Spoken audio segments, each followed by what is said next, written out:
I was struggling with depression and the effects of PTSD most of my adult life. These flashbacks and these voices, and it was just terrible. And it was nonstop. And finally I decided, this is it.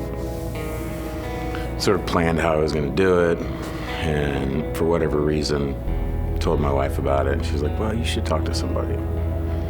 And I did, and then I wound up that same day in a hospital for about 6 days or so. And then my wife and kids and I, we just left and went and lived in the woods with some friends and began to rebuild. And a lot of that rebuilding had dealt with me looking at these flashbacks and reliving them. Literally days and days and days of weeping. And my wife just sitting in the room with me, listening to me just say these vile things that had happened to me. And that was like, man, that felt like forever. It was like a year or two of that. And finally, in the last 4 years, like being healed of it. For the first time in my life, being happy and not suicidal. One of my biggest fears was having these 4 or 5 years of freedom. I thought, if it comes back, that's it. I mean, there's no way I could survive it because it had been so great.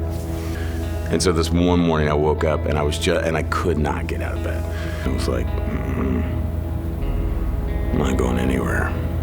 And if you make it out alive today, you'll be very lucky. I remember sort of saying, God, you're really failing me right now. And something in that moment, it was like, you need to call somebody. And I was like, well, I'm not gonna call anyone, so I'll text somebody. I texted my friend Robbie, and I was like, hey, this is what's going on. He immediately texted me back, said, I love you.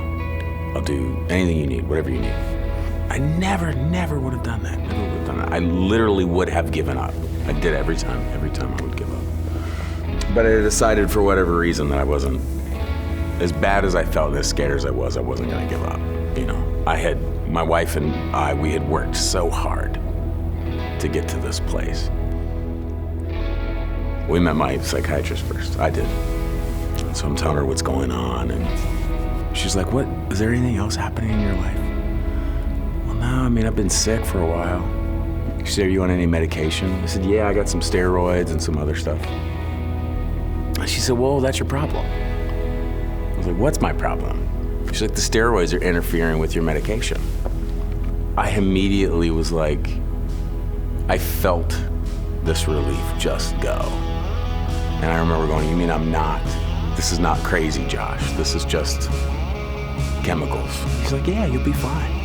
And sure enough, 3 weeks later, after the steroids had sort of run their course, I was fine.